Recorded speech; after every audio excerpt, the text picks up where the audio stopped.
تقاسم الأهل مالي من بعد من صرفوا وصار وزري على ظهري فأثقلني واستبدل الزوجة بعلا لها بدلي وحكمته على الأولاد والسكن وصار ولدي عبدا ليخدمه وصار مالي له حلا بلا ثمن۔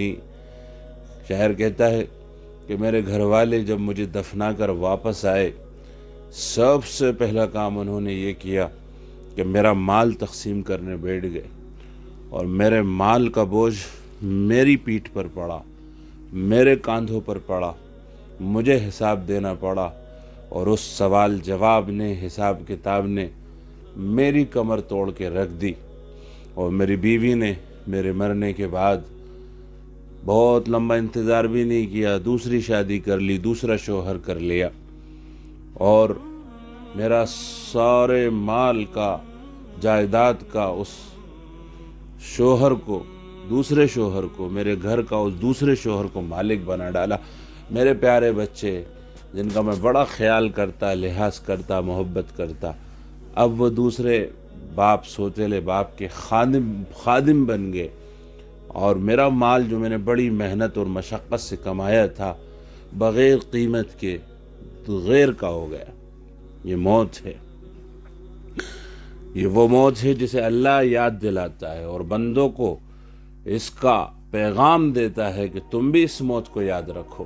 اللہ فرماتا ہے کلا، ارے سنو، ہوشیار ہو جاؤ، بھول مت جانا اس لمحے کو، اس پل کو، اذا بلغت التراقیہ، جب تمہاری سانسیں تمہارے حلق میں آ کے پھنس جائیں گی اور روح ہنسلی میں آ کر اٹک جائے گی، خراٹے کی آواز آئے گی، خرخرے کی آواز آئے گی، نزا کی کیفیت ہوگی، وقیل من راق، اور کہا جائے گا اب تو کسی دم کرنے والے کو بلاؤ، کوئی مولوی صاحب آ جائیں، کوئی مفتی صاحب آ جائیں۔ کیوں؟ کیونکہ اب دواؤں نے کام کرنا بند کر دیا، بلکہ وہ ایکشن کی جگہ ری ایکشن کرنے لگی۔ لائف سپورٹ مشینوں میں سے بھی الارم بجنے لگے، اور ویلٹینیٹر میں سے بیپ بیپ کی آوازیں آنے لگیں۔ وہ ڈاکٹر جس کا اللہ پہ یقین نہیں ہے وہ بھی کہے گا اب تو اوپر والے سے لو لگاؤ، اب تو اللہ سے دعا کرو، اب کوئی یاسین کی تلاوت کر رہا ہے، کوئی کلمے کی تلقین کر رہا ہے، ہاتھوں کا مساج ہو رہا ہے۔ وقیل من راق، اب تو کسی دم کرنے والے کو بلاؤ۔ وظن انہ الفراق، یقین ہو جائے گا حقیقی جدائی کا وقت آ گیا۔ وہ تبلیغ کے تمہارے چلے 4 مہینے کے سفر، تم انہیں جدائی سمجھتے تھے، کالج میں، اسکول میں، مدرسے میں، ہاسٹل میں رہ کر دوسرے شہر میں پڑھتے اسے جدائی سمجھتے تھے، اور دلی بمبئی کے کاروباری سفروں کو تم جدائی سمجھتے تھے۔ وہ جدائی نہیں تھی، حقیقی جدائی تو یہ ہے کہ ہر رشتے اور ناطے کو چھوڑ کر اپنے ہر قریبی، اپنے ہر محبوب سے جدا ہونا پڑے گا۔ ون وے روڈ ہے، بس جانا ہے، واپس کوئی نہیں آتا، بس جانے ہی جانا ہے۔ تو اب اپنی انسان تو انسان اپنے سامان کو چھوڑ کے جانا پڑے گا۔ زندگی بھر کی گاڑی، محنت کی کمائی کو جوڑ جوڑ کر جس گھر کو بنا کے کھڑا کیا تھا، جس گھر کو اپنا بنانا الٹیمیٹ گول بنایا تھا، life time long term goal بنایا تھا، اب اس گھر سے بھی بڑی بے رحمی سے نکالے جا رہے ہیں، اور اپنی ہر لگژری، اپنی ہر ایسیسری کو چھوڑ کے جا رہے ہیں، اپنے کولر کو، اپنے پنکھے کو، اپنے اے سی کو، اپنے فریج کو، اپنی گاڑی کو، ہر چیز کو چھوڑ کے انسان جا رہا ہے۔ یہاں تک کہ وہ لباس، وہ برانڈیڈ لباس جسے بڑے شوق سے بازار سے خریدا اور بڑے ماہر درزی سے اس کو سلوایا، بڑے جتن سے اس کو زیب تن کیا، اب غسال بڑی بے دردی سے اسے کاٹے گا، اور اتارے گا نہیں، بڑی بے دردی سے اسے کاٹے گا،